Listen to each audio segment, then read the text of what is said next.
Welcome back, brothers and sisters. I am Braden. This is Langley Outdoors Academy, and thank you for stopping by.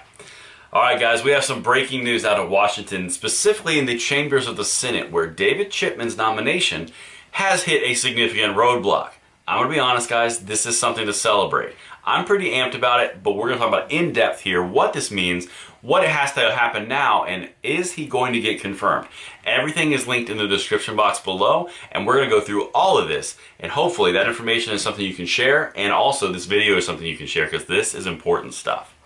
Now, if you guys are unaware, or if you've been living under a rock in the gun world, you know that a far-left gun control advocate has been nominated by Biden to run the ATF as the director of the ATF. I'm sure you guys all know that, but just in case you haven't, this guy comes from Giffords.org, the farthest left gun control group out there. Okay?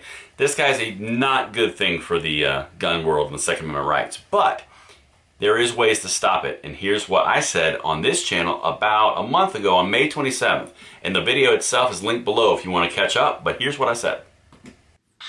But we're going to talk about something a little bit different. What are the actual odds that he gets confirmed? How does he get confirmed, and what does the previous studying that we've done on this channel together lead us to the potential outcome?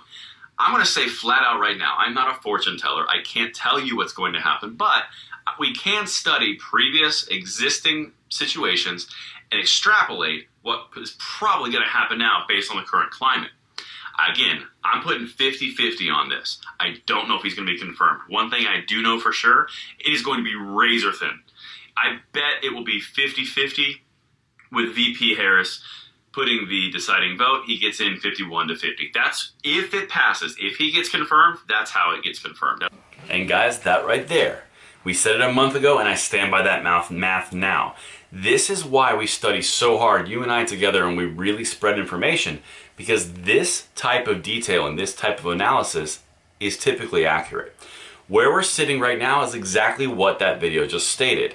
Over a month ago, we are at a 50-50 tie in committee, which means 11 voted for and 11 voted against. Pretty much it was party lines. Now it's important because I just mentioned 11 and 11, so it's completely equal representation per party. But no Republicans were picked off in the committee, which means it has to be pulled through specific Senate rules to get to the floor by Schumer. Okay, this is very important, and we're going to walk through these here in 1 second. So the source that I'm actually referencing is in the description box below. It looks like this. Senate consideration of presidential nominations, committee and floor procedure. Now this was updated for this Congress on May 13th of 2021. So this is current information. The reason this is current because the Senate passed a specific rule this Congress which applies to nominations. And here's what the rule states. In the 117th Congress, this one, the Senate agreed to Senate Resolution 27, a resolution establishing procedures that will be in effect this Congress as long as Senate membership is evenly divided between two political parties. The resolution created a process by which a Senate majority can vote to discharge a committee from consideration of a matter, including a nomination, if it is not reported because of a tie vote in committee. Essentially, they put together a rule in this Congress that says there has to be equal representation, as I just read. However, because that rule is in effect, if the party line vote occurs and there's a tie on a nominee, the Senate majority leader has to bring it to a vote for a majority vote from the Senate. Now, where does that leave the actual future of this nomination? And that's the important piece. They have to get every single one of the Democratic senators to go along with his nomination to even get it on the floor of a vote. And they need VP Harris, her final tiebreak, to get to 51-50. Again, what we talked about a month ago. This is where there's weakness, and this is where you have an impact. And this is, do not underestimate yourself. They've got to get Manchin, who is openly stated as of today, he's undecided on Chipman. And you've got to get Senator, there's Manchin and Sinema.